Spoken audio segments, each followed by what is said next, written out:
Selamat pagi semuanya. Sebelumnya perkenalkan, nama kakak Nikola Faristia dari mahasiswa Universitas Pendidikan Ganesha dengan prodi bimbingan dan konseling. Nah, tujuan kakak di sini yaitu untuk melakukan layanan klasikal dengan membawakan materi mengenai bullying. Nah, sebelum kita mulai, mari kita berdoa terlebih dahulu. Doa akan kakak pimpin, berdoa dimulai. Berdoa selesai. Nah,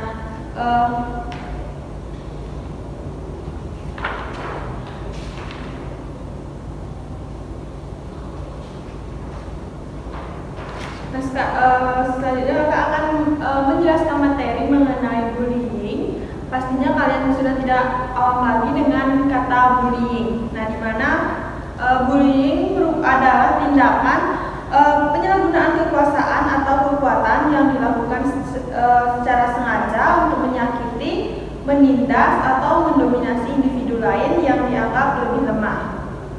Nah, tindakan ini tidak hanya bersifat fisik, tetapi juga dapat berbentuk verbal, psikologis, maupun sosial, dan biasanya dilakukan secara berulang-ulang dan dalam kurun waktu tertentu. Nah, dari definisi tersebut mengandung dua indikator, di mana indikator yang pertama yaitu melakukan bullying secara verbal, dan yang kedua kekerasan psikologis atau mengintimidasi. Nah, dari indikator tersebut kakak akan menayangkan sebuah video yang dimana mengenai melakukan bullying secara verbal, baik positif maupun negatif.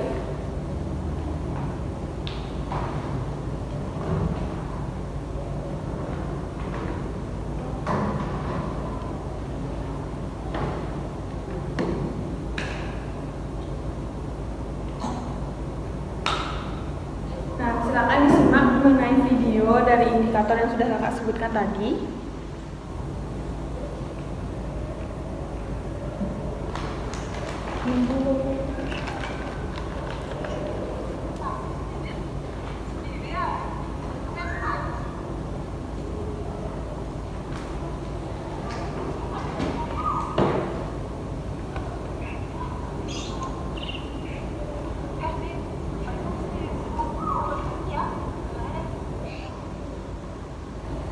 Oke, jadi tadi itu adalah video mengenai bullying secara verbal,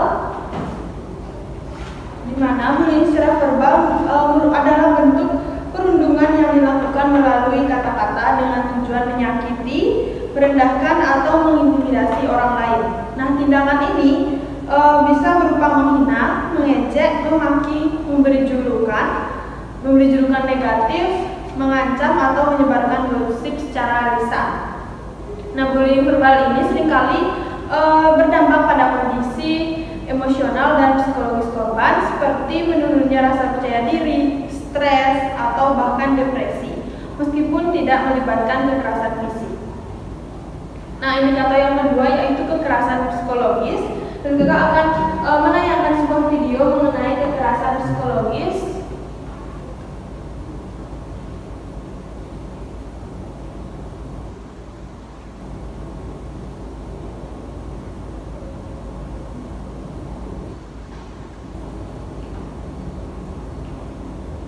Nah, adik-adik bisa menyimak dari video dari indikator yang sudah kakak sampaikan tadi.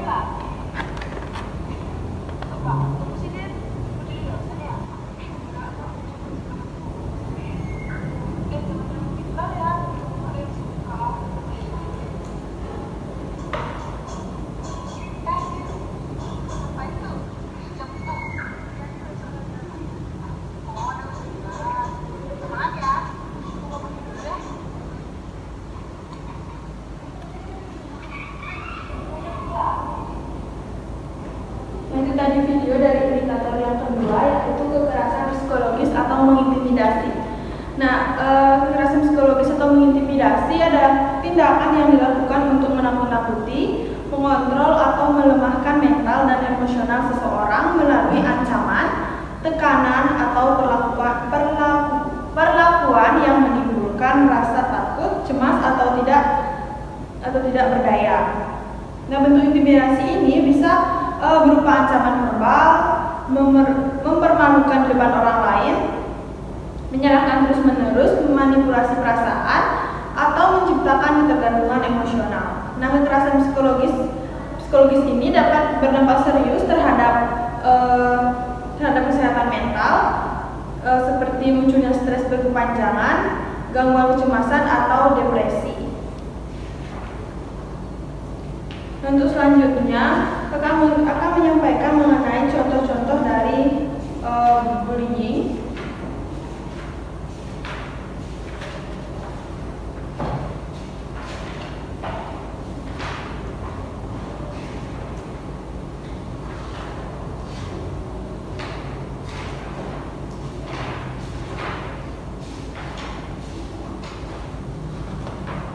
Misalnya untuk contoh-contoh orang yang memiliki tingkat bullying tinggi dan rendah. Yang pertama itu ada dosen kakak sendiri, yaitu Prof. Dr. Ketentarsanan MPD Kons.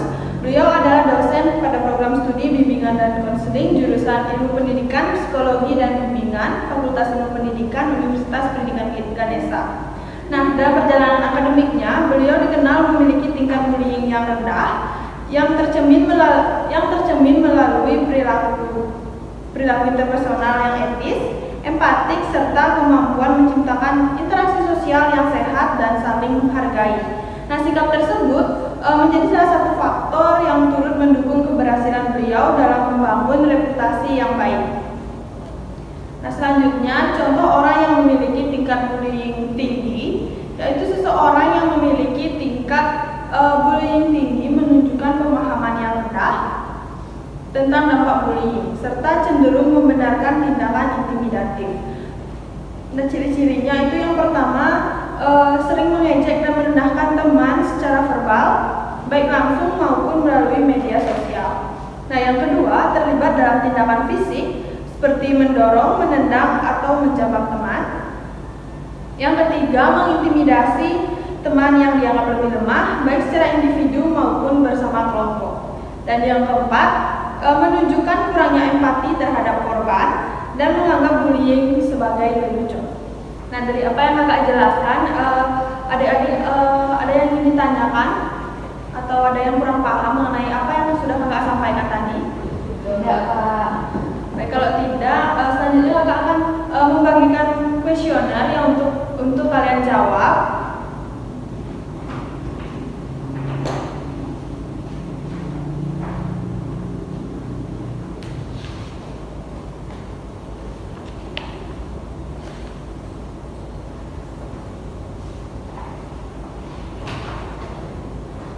Nah, sekarang kalian bisa menjawab kuesioner yang sudah kakak bagikan dalam waktu kurang lebih 5 menit.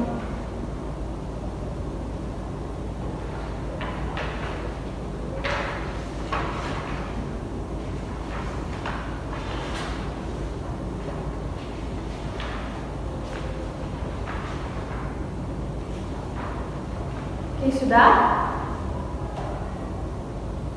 Sudah, Kak.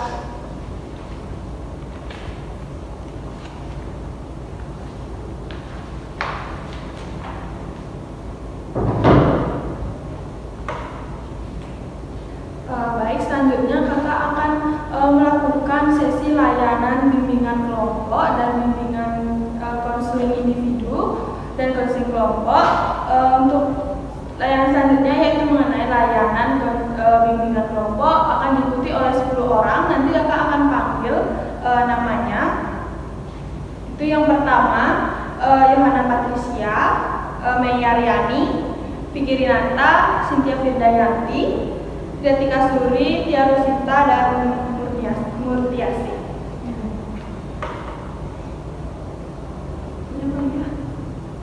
Udah.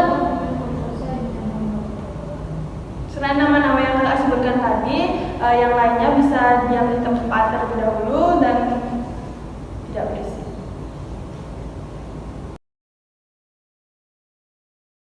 Baik, sebelumnya saya ucapkan terima kasih sudah hadir dalam kegiatan bimbingan kelompok hari ini. Nah, pada kesempatan ini kita akan membahas mengenai tema bullying atau perundungan. Nah, tujuannya adalah agar kalian lebih memahami apa itu bullying, dampaknya, dan bagaimana cara menghadapi dengan tepat.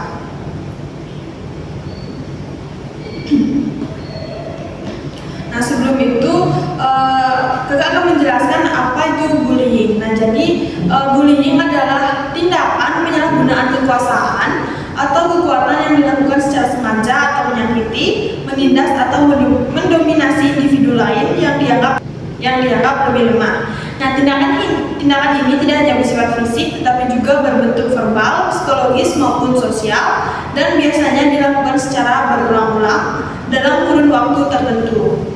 Nah, dari apa yang sudah Kakak jelaskan tadi, menurut kalian apa yang kalian ketahui tentang bullying tersebut? Bullying itu perilaku yang nggak baik Kak, karena dapat menyakiti orang lain. Oke, jadi pertanyaan yang kedua, pernahkah kalian melihat atau mengalami bullying di sekolah maupun di luar sekolah? Nah, jika pernah, bagaimana perasaan kalian pada saat kalian melihat situasi tersebut? Jadi Kak, kasihan Kak. Baik, sebelumnya saya ucapkan terima kasih telah berbagi pengalaman. Apa yang kalian sampaikan itu sangat penting untuk kita pahami bersama. Jadi bullying itu bisa berdampak buruk pada perasaan, harga diri maupun semangat kita untuk menjalani hari-hari. Nah, kalian semua berhak merasa aman, dihargai. Jika suatu hari mengalami bullying atau melihat teman kalian dibully, kalian jangan ragu untuk berbicara dengan orang dewasa yang kalian percaya. Nah, jadi dampak bullying itu ada banyak. Yang pertama itu ada dampak emosional atau pada psikologis. Pada dampak emosional itu bisa merasa sedih, cemas atau depresi, merasa rendah diri dan merasa tidak berharga, dan juga bisa mengalami stres yang berkepanjangan. Lalu bullying juga berdampak pada dampak sosial, yaitu bisa menarik diri dari lingkungan pertemanan, sulit mempercayai orang lain, merasa kesepian dan terisolasi, serta bisa kehilangan minat untuk berinteraksi.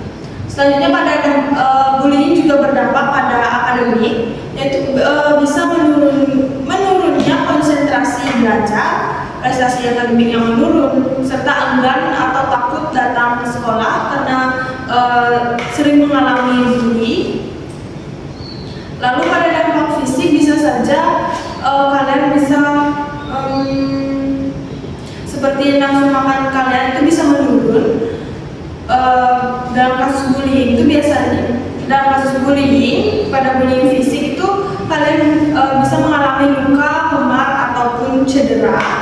Sedangkan dampak bagi pelaku yang membuli itu bisa saja sulit menjalani hubungan yang sehat dengan orang lain, lalu rentan terlibat perilaku antisosial atau kekerasan di kemudian hari, serta potensi mengalami masalah hukum ataupun disiplin. Baik, terima kasih atas keikutsertaan kalian pada hari ini. Kalian sudah sangat luar biasa sekali sudah mau berbagi pengalaman kalian tentang bullying. Nah, sampai jumpa pada pertemuan berikutnya. Tetap saling mendukung ya.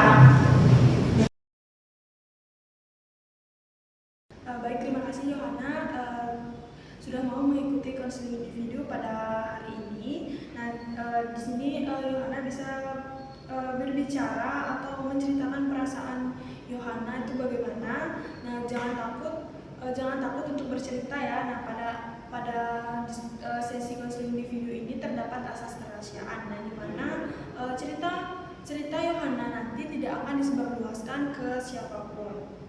Bagaimana perasaan Yohana hari ini? Sedikit cemas Kak. Oke, terima kasih ya Yohana sudah jujur. Jadi kamu tidak perlu merasa cemas. Ya. Nah, di sini tempat aman untuk kamu berbagi cerita. Nah, saya di sini untuk membantu kamu. Sebelumnya kamu pernah cerita tentang pengalaman kamu dibully, atau boleh kamu ceritakan lagi seperti apa biasanya kejadian tersebut? Saya itu setiap ke kantin itu diiming-iming Kak, diketawain gitu kan. Terus saya kayak ya udah gitu kan, nggak mencoba untuk tidak peduli. Nah, saya kira itu cuma di kantin aja, tahu pas saya ke kelas tuh masih diketawain kayak diajak gitu. Saya ya udah deh, mau gimana lagi, saya nggak tahu kayak orang kasih sudah mau berbagi ya Yohana. Saya sangat mengapresiasi keberanian Yohana. Nah, saat ini yang akan kita pelajari bersama adalah bagaimana Yohana bisa mengelola diri Yohana agar Yohana lebih kuat dan tidak mudah terpengaruh oleh bullying yang Yohana sebutkan tadi itu. Nah, teknik ini namanya self management atau manajemen diri.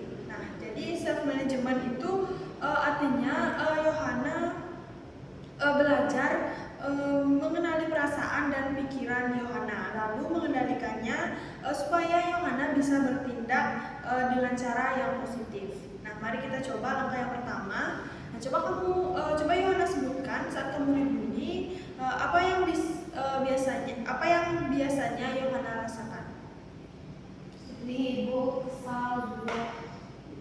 Oke, itu hal yang sangat wajar ya Yohana. Nah, semua orang pasti merasa sedih ataupun marah kalau diperlakukan tidak baik. Nah, sekarang kita coba langkah yang kedua. Kalau Yohana mulai merasa sedih atau marah, coba Yohana tarik nafas dalam-dalam, tarik perlahan, lalu tahan sebentar dan hembuskan perlahan. Nah, Yohana bisa ulangi beberapa kali untuk membantu tubuh Yohana agar lebih tenang. Bagaimana rasanya Yohana setelah menarik nafas tadi? Sedikit lebih tenang. Oke, bagus sekali. Nah, Yohana sudah bisa mengendalikan tubuh Yohana dengan baik. Nah, sekarang langkah ketiga, coba pikirkan kalimat positif yang bisa Yohana katakan pada diri sendiri. Kalau pada saat Yohana mengalami bullying. Contohnya, saya berikan contoh seperti saya kuat, ini hanya kata-kata, saya tidak seperti itu, atau saya punya harga diri. Kira-kira kalimat apa yang mau Yohana coba? Saya kuat, ibu. Nah, hebat sekali ya Yohana. Nanti setiap kali Yohana mulai merasa sedih atau marah, sambil menarik nafas, Yohana bisa mengucapkan dalam hati kalimat tersebut, yaitu saya kuat. Hebat sekali ya Yohana. Nah, nanti setiap kali Yohana mulai merasa sedih atau marah, Yohana bisa sambil menarik nafas, bisa mengucapkan dalam hati kalimat yang Yohana katakan tadi, yaitu saya kuat. Nah, di mana